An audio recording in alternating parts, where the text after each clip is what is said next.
Kemudian yang sering ditanyakan para suami bagaimana ketika berucap kata talak atau kata cerai di hadapan istri, sedangkan suami dalam keadaan marah dan dalam keadaan tidak mengerti konsekuensi kata cerai yang diucapkannya. Maka pertama, talak sharih atau talak jelas semisal dengan kalimat aku ceraikan kamu atau kalimat kita cerai atau kalimat aku talak kamu yang diucapkan suami di hadapan istri walaupun suami dalam keadaan marah, status talaknya sah jamaah, dan ini pada umumnya sering terjadi.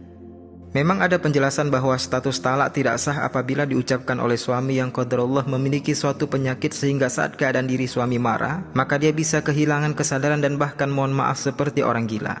Namun untuk menyatakan penyakit ini ada atau tidak pada diri suami tersebut tentu adalah pihak yang ahli semisal dokter. Sehingga dokterlah yang memberi penegasan bahwa saat si suami marah sehingga terucap talak dari lisannya, pada saat itu si suami sedang dikuasai oleh penyakitnya sehingga tidak sadar akan apa yang dia ucapkan. Lalu bagaimana jika suami tidak paham konsekuensi talak sehingga setiap marah lisannya mudah berucap cerai di hadapan istri? Maka ini pernah saya sampaikan jamaah, ada dua status talak yang diucapkan suami yang katanya tidak mengerti konsekuensi talak. Pertama, status talaknya sah, kedua status talaknya tidak sah. Pertama, status talaknya sah apabila suami sendiri yang menjadikan dirinya tidak memahami konsekuensi dari ucapan talak.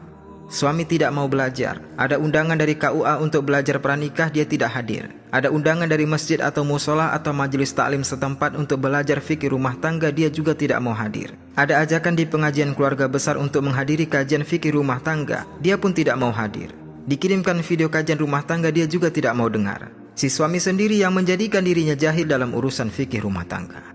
Dan sedangkan kedua, status talaknya tidak sah karena memang dakwah fikih rumah tangga belum sampai kepadanya, sedangkan dia sebenarnya mau belajar. Hal ini misalnya kaum muslimin di pedalaman yang memang dakwah sulit sekali sampai ke sana, padahal mereka kaum muslimin di sana sangat ingin belajar. Karena betapa besar dampak positif jika sampainya hidayah bagi kaum muslimin khususnya di pedalaman, sehingga betapa dahsyat pahala bagi dai dan bagi para hamba Allah yang bisa menjadikan asbab jembatan dakwah agar bisa sampai kepada mereka jamaah.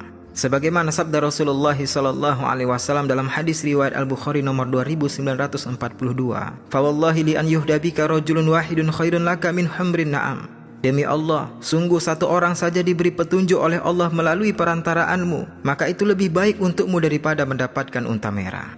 Dan pada zaman Nabi SAW, unta merah adalah semulia-mulianya harta bagi mereka.